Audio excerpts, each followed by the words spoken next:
Welcome back. Welcome to Democracy or Empire, this wonderful Manchester, New Hampshire series just before the presidential primary, which addresses fundamental, important, even determinative questions for our polity, for the country we love.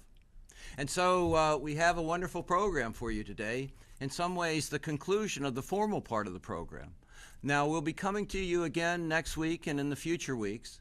But the four-part series that we started, the cost of war, the cost of intelligence, the cost of defense, and now democracy or empire. Remember, the wonderful analyst Chris Hellman was hospitalized, so we abbreviated the cost of defense. We're merging that into the program today.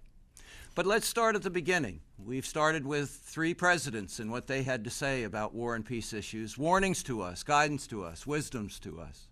And we won't be playing President Washington, and we won't be playing President James Madison, but we will be playing that great President Thomas Jefferson. And when we come back, we'll have the moderator, a familiar face and voice to you in this program series, Arnie Albert, the co-coordinator of the American Friends Service Committee for 30 years, providing leadership and understanding in the Granite State. And so Arnie will take over with our guests when we come back.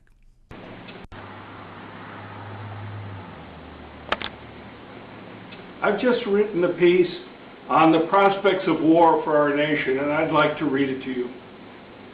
Never was so much false arithmetic employed on any subject as that which has been employed to persuade nations that it is their interest to go to war. Were the money which it has cost to gain at the close of a long war a little town or a little territory, the right to cut wood here or catch fish there, expended instead in improving what they already possess, in making roads, opening rivers, building forts, improving arts, and finding employment for their idle poor, it would render them much stronger, much wealthier, and happier. This, I hope, will be our wisdom. Thank you very much, Mr. All right. Thank you very much, Thomas Jefferson, for the introduction. Thank you, Ed Helm, for introducing us. My name is Arnie Alpert. I'm the New Hampshire Program Coordinator for the American Friends Service Committee, which I've been doing for about 30 years. And one of the issues I've been thinking about all along is this question about our federal budget priorities. Are we spending too much on the military? Do we have the resources to spend on other things? Where does the money come from? Where does it go? And what is our voice as citizens, especially every 4 years when the presidential candidates come around and ask us for our opinion, want to know what's on our mind?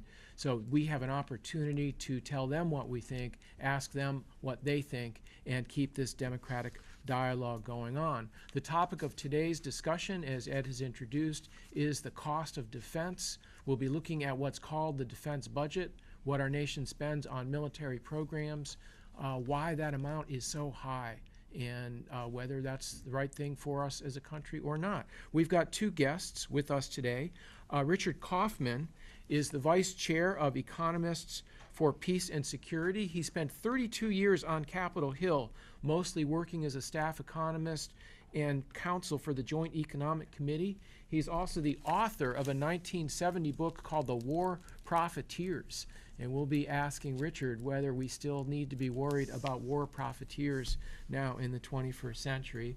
Also, our host and producer, Ed Helm, is here, and Ed might not have mentioned before, but you also worked on Capitol Hill for a number of years as a staff aide and also worked for the Department of Labor. Yes. So thank you for stepping into this role here. I have to be here, Arnie, because Richard Kaufman got me involved in all this. All right, so we can blame Yeah. Richard then for something. As a young staffer, Yeah. he when he was on the Joint Economic Committee with Senator Proxmire as his chief staffer, he set up a wonderful seminar for other Hill staff to introduce them to this thing that Eisenhower referred to as the military-industrial complex, to take us deeper and behind the scenes to try and really understand things like the Pentagon budget. So it's a great privilege to be sitting beside my mentor, All right. Richard Well, Kaufman. Great. Well, Richard Kaufman, welcome to Manchester. And maybe you could start by just telling us a little bit about your career and what you actually did. What was your job all those years on Capitol Hill? Well, nobody has a single job that's easy to define on Capitol Hill. Members tend to be masters of a lot of different things. Sure. And so you have to be pretty flexible.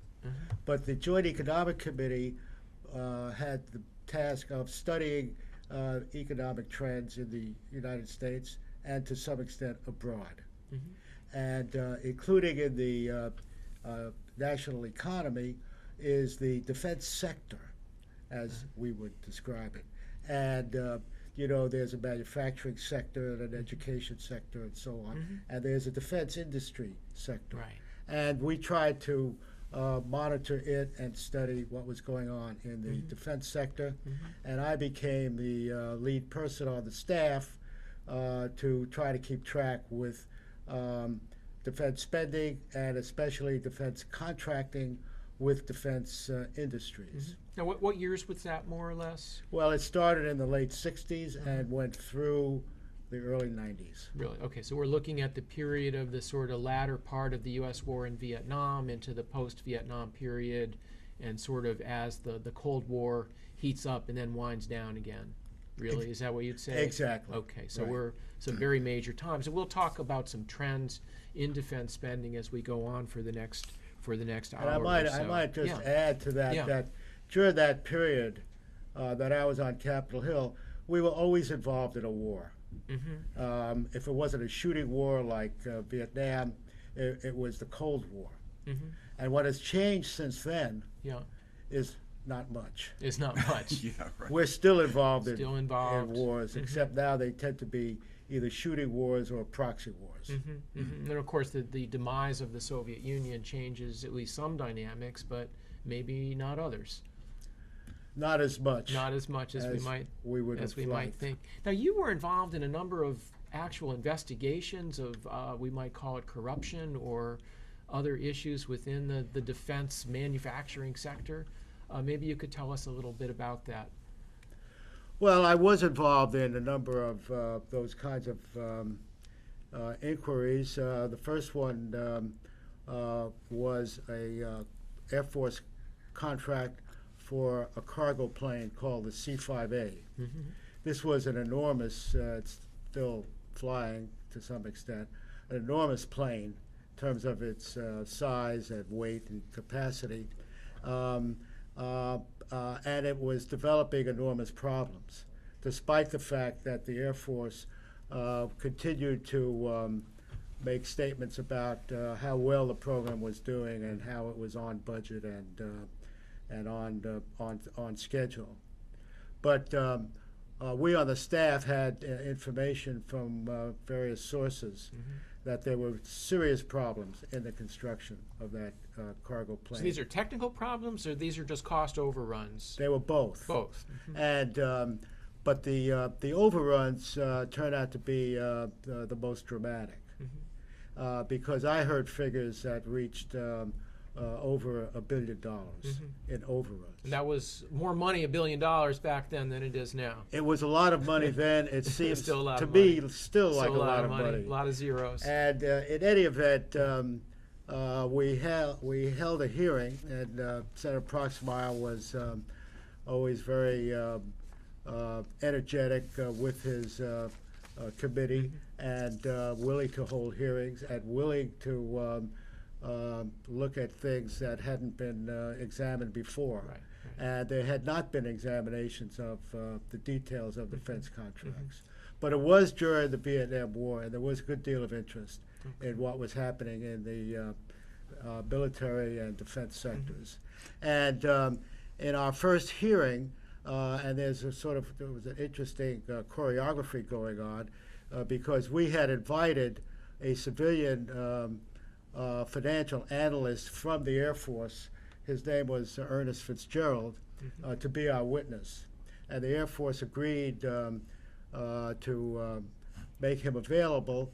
But on the morning of the hearing, they came in with another Air Force official who sat down in the table that was specified for the Mr. Fitzgerald. witness. Yeah. And Mr. Fitzgerald was there, but as a backup.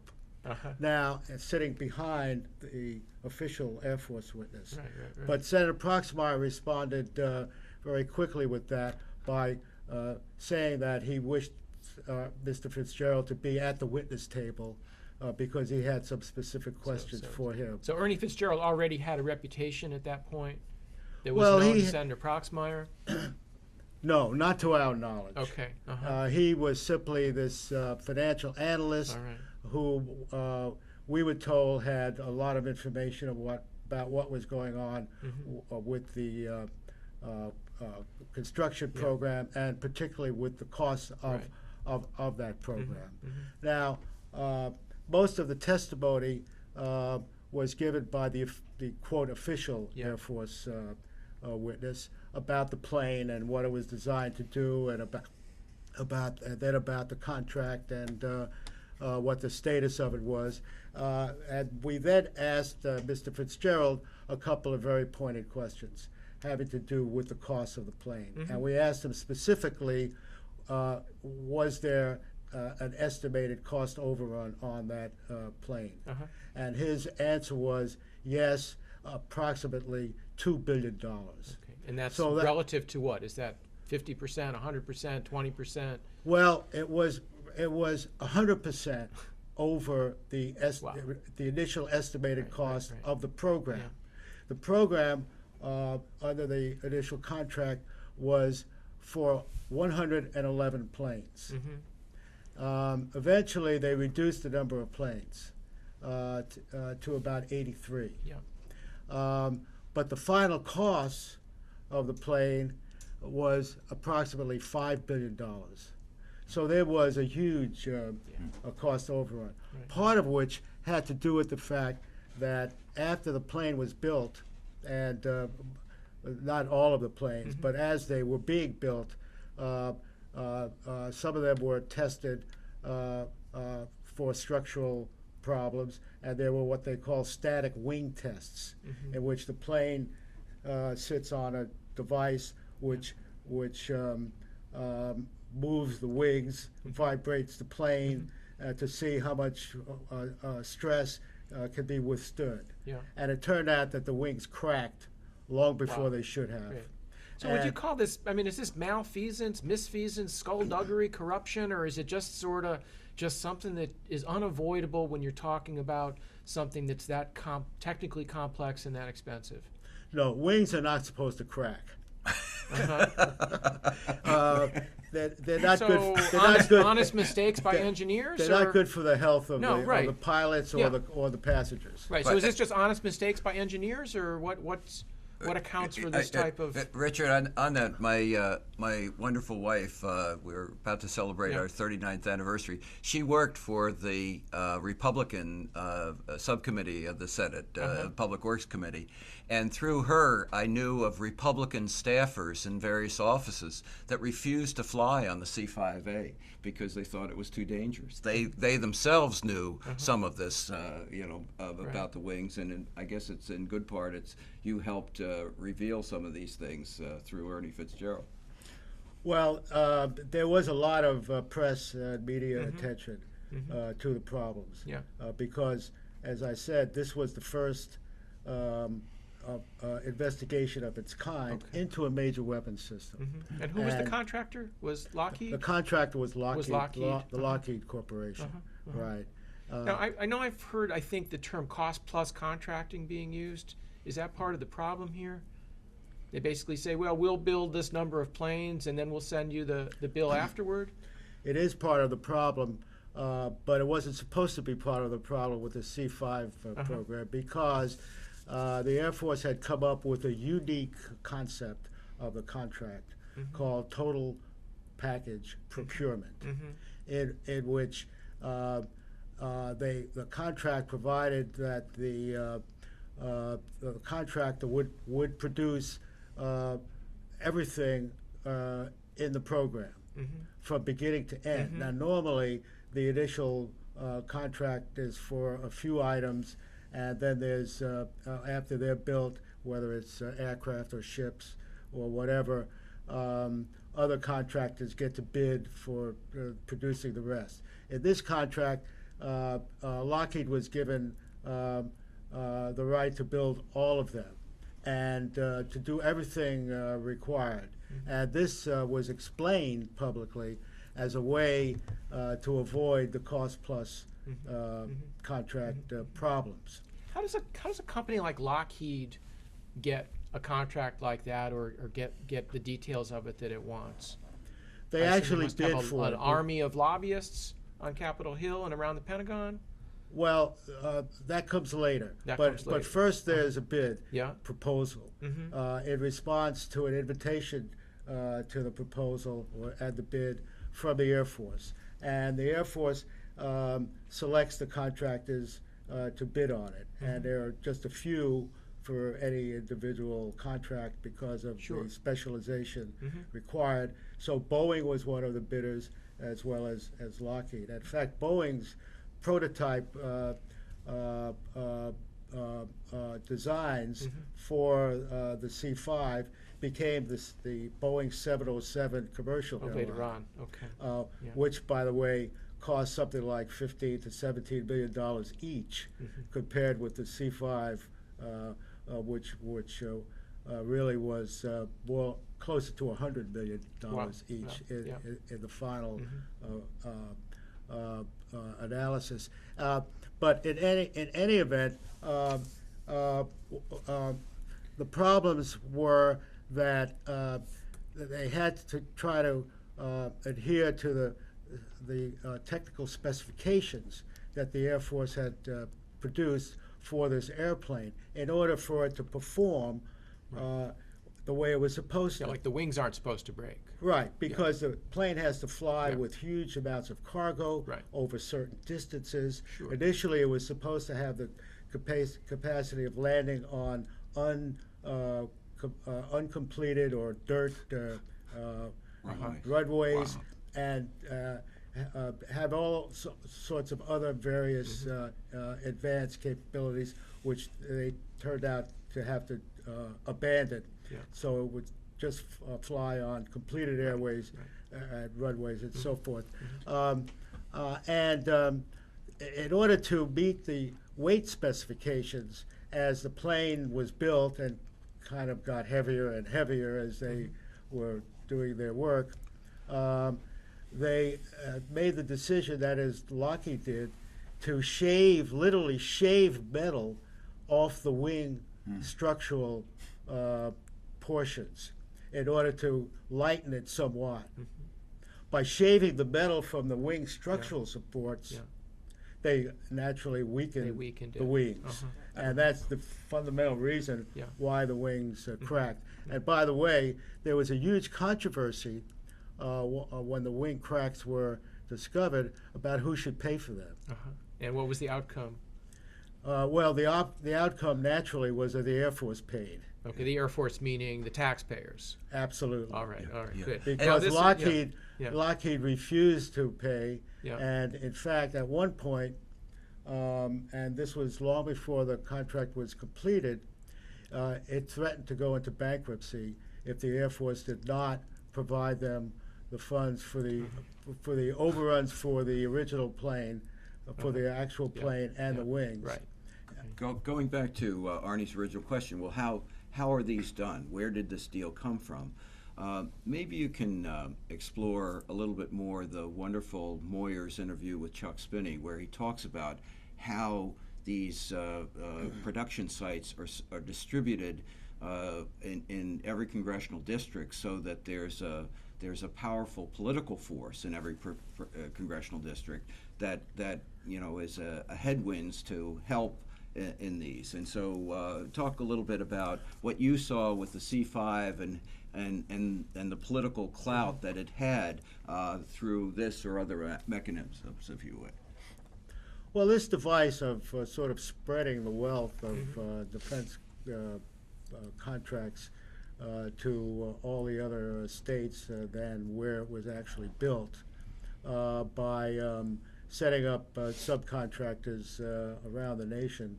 Didn't really exist at this time. It did come later on, but at this time the contract was built in Lockheed's Georgia facility, which happened to be a government-owned facility in Georgia, and the older style of political influence had to do with members of Congress and influence on Capitol Hill that could be brought to bear as necessary. Now, it just so happened that the chairman of the Senate Appropriations Committee was a senator named Richard Russell. Right. And Senator Richard Russell was a senator from Georgia. And it was thought to be no accident that the contract was finally awarded to the contractor who had a facility in Georgia. Now, I say he had a facility. I said earlier it's a government-owned facility. It was a government-owned facility, which the contractor was able to use and had used for many years. So was this Fitzgerald guy, and you got to know Ernie Fitzgerald well. In fact, you brought him to the wonderful seminar. What kind of guy was he? Was he a troublemaker? Was he interested in glory? Who was Ernie Fitzgerald? And talk a little bit about the role of whistleblowers and the cost of whistleblowers personally. We had a great one, Colleen Rowley, on this program. But talk about whistleblowers too, if you would. Well, the term whistleblower was not even known back then. It was scarcely used. As I said, this was the first investigation of its kind, and so there was not a long history of people coming forward to explain what was really going on behind the scenes of a major defense contract. It just wasn't, those things just weren't on public view. Now, Fitzgerald had been in private business. He was a financial analyst.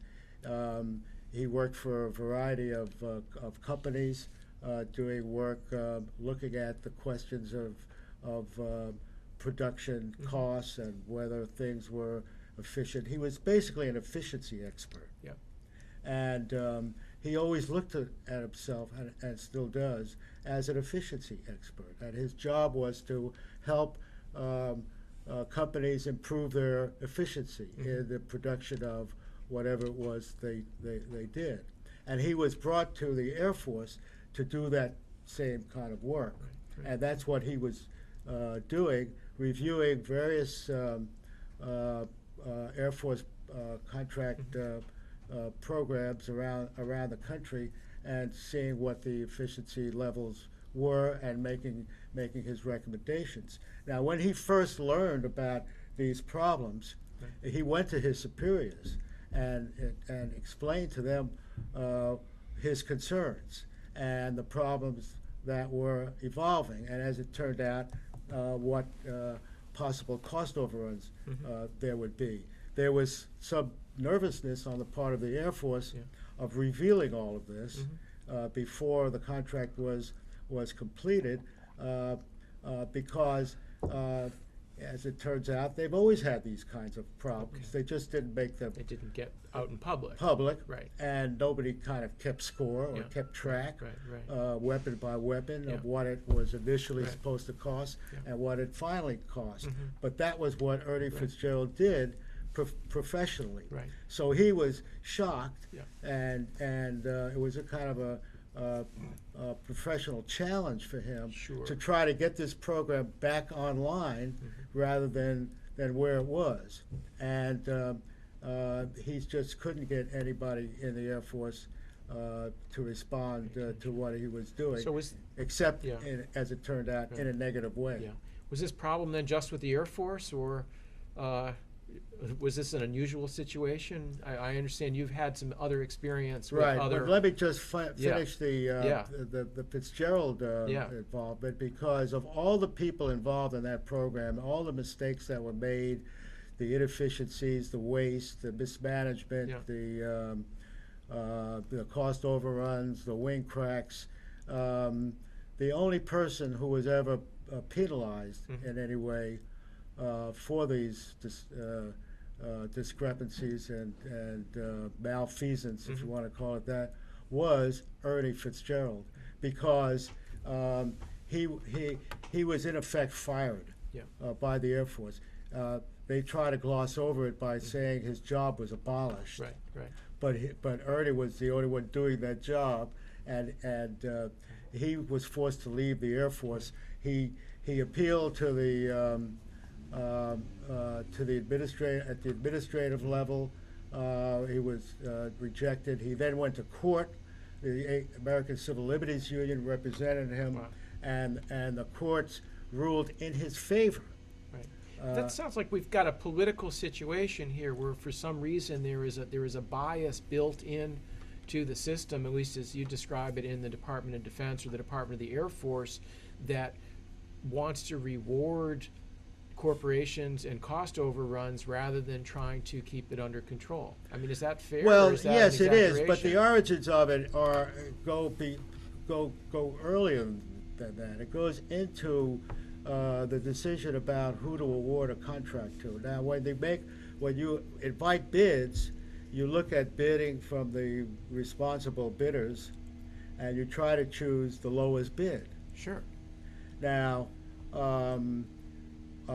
what you have in many defense contracts are buy-ins. That is, a company bids in order to buy in to the contract. Now, what does the buy-in mean? Well, the full phrase is buy low, get well later. Okay. So the contractor bids as low as he can, Yeah. even lower sometimes than what he knows his costs will be, in order to get the contract. Gets the contract and on then. on the assumption Right. that one way or another Yeah. he will convince the Air Force or the Navy or whoever's awarding the contract to pay for the cost overruns. Right. Right. Now, is this the same thing you found in naval shipbuilding? Absolutely. So tell us a bit about, because you also were deeply involved in looking into those cost overruns. Before Richard does that, Yeah. I seem to remember that Yeah. in the seminar, Yeah. Ernie Fitzgerald commented, or maybe it was some of the other guests that Richard reminded, that in many of the largest corporations in this country and in the world, they would separate their military contracting from their civilian. Because the military was so full of boondoggles and padding and sloppiness and inefficiencies that they didn't want that to corrupt their ability to make televisions and compete, Right, around right. the world. Right. And so think about how fundamentally corrupting that is in terms of our productive capacity, our competitiveness in the world, that we have, all this sloppiness and waste. That's right. That's right. So tell us a little bit about what naval shipbuilding had to do with this sort of story. We got information on the staff level from a variety of sources that there were deep problems with the construction of nuclear submarines. We decided to follow up some of these leads that we had. And it turned out that there were problems that were not too different from what we had discovered with the C5 program. The Navy had awarded to General Dynamics, its submarine shipbuilder, 2 contracts, one in successive years, for what was known then as the 688 class of nuclear submarine. And one of the contracts was for 7 submarines, and the second contract was for 11 submarines. Now, once the first contract was awarded, General Dynamics began the construction, acquired its record of what the costs were, man hours and materials and overhead and all of that, and realized that the costs for these first 7 submarines would exceed the amount of the contract price. So it knew already that there was a cost overrun taking place. Now, it then had to bid on the second contract. Right. And what it bid for the second contract was the same amount in terms of costs as it bid for the first contract. So it wasn't as if they were didn't know. surprised Right. when they were in the middle of construction and had suddenly to deal with a cost overrun. Right. They knew in advance, but they withheld that information. So is that legal for them? Are they allowed to do that? I don't think. Well, those are two different questions. All right. So they could get away with it if they didn't get caught. I don't think it was legal. Yeah. Uh-huh. In fact, there was a point where the Justice Department actually investigated charges of illegality and false claims and that sort of thing. Anyone ever go to jail? No one ever went to jail. But anyone ever pay a fine? No. We did find out that the allegations of poor planning, of mismanagement, of inefficient use of labor, and of withholding of information from the Navy by the contractor were all true. Yeah. And one of the prime witnesses we had in a hearing in the late 1970s was Admiral Hyman Rickover, who was widely known as the father of the nuclear navy.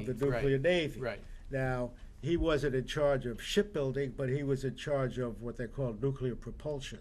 So the engines that would propel the submarines were under his control. The ships were under other controls. But he kept his eye on what was going on with the ships because he had to put his engine systems in there, and the people that manned the ships were also his responsibility because he reviewed applications to serve on nuclear submarines by every officer that applied. So he had a strong sense of responsibility, and he testified to us about. He confirmed that there would be very large cost overruns, and that there were many problems, that the shipbuilder had withheld information, and in the Navy system, when you want to get reimbursed for a cost overrun, you file what they call a shipbuilding claim. And Rickover said the claims were false and should be investigated. And as I say, the Justice Department did investigate them.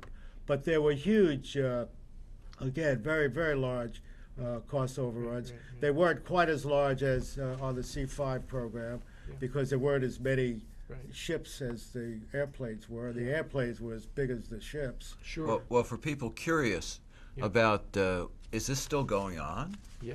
Our neighboring Senator Sanders, asked DOD, the Department of Defense, produce for us those fraudulent contractors and whether you've continued to contract with them, whether there's been any penalty. I think this is only about a month, 2 months ago. So we'll post that on democracyorempire.org so that people that want to see the good work of Bernie Sanders, who's trying to find some accountability here, and it's a cesspool, it sounds like, Richard Kaufman. It's not exactly a monopoly situation, but as you said before, Richard, you've only got a few companies that are big enough to be able to handle this type of technical manufacturing. Yes, it's what's called an oligopoly. An oligopoly. There's just 3 or 4 firms in any given major weapon system that have the capacity to perform the work. Yeah, if we could bring up that old Herb Bloch cartoon that you obviously have some affection for. Richard, maybe tell us what's going on in this cartoon for a second.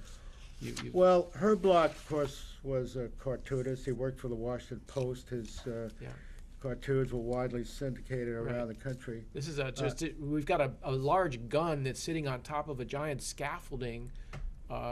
In what does it say on the gun there? Well, it says on the well, first of all, it shows somebody holding the gun, saying, "We always put the guns in place first." Right.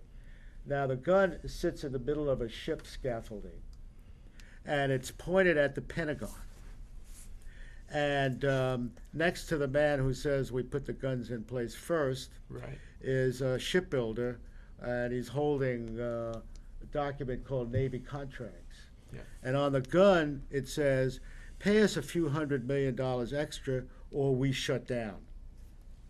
And it's pointing at a building, which happens to be the Pentagon. Right. And somebody's at the Pentagon holding up a white flag. Yeah. Well, this was a pretty good political characterization of what was going on with this particular submarine contract, because Herb Block, as I said, worked at the Washington Post. He lived in the Washington, D.C. area.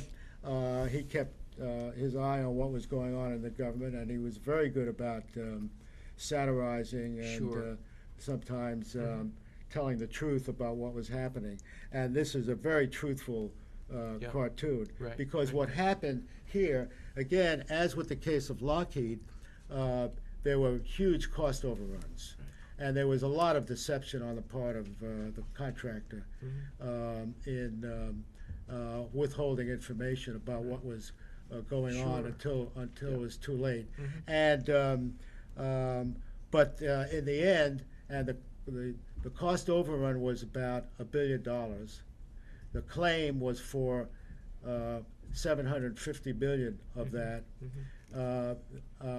The Navy paid the $750 million claim.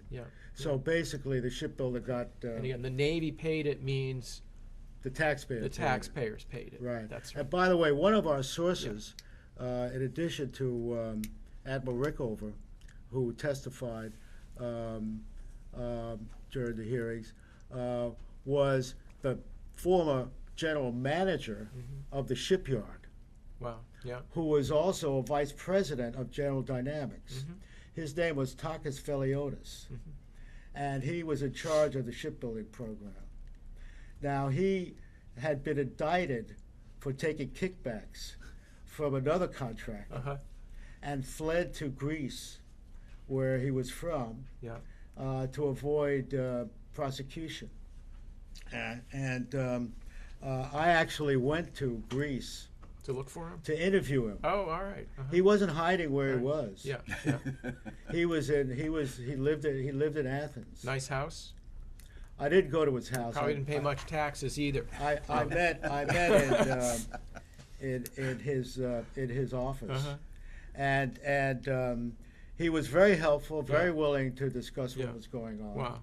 And told me that about the cost overruns, confirmed the allegations of the overruns, confirmed the fact that General Dynamics had withheld the information, and also said that General Dynamics ordered the shipyard to change the figures that they were using in its reports to the Navy. So how do we get a handle on this, Richard? How, our citizens, our Granite Staters, looking at this program saying, this stinks. This is not what we want. Where do we get handles on this? And they might also be saying, well, this was a long time ago. Yeah. Maybe it's changed since then. Okay. Give your opinion on whether anything's changed. I think we've, in our previous programs, have pretty much outlined that this is the style. But what question should a citizen be asking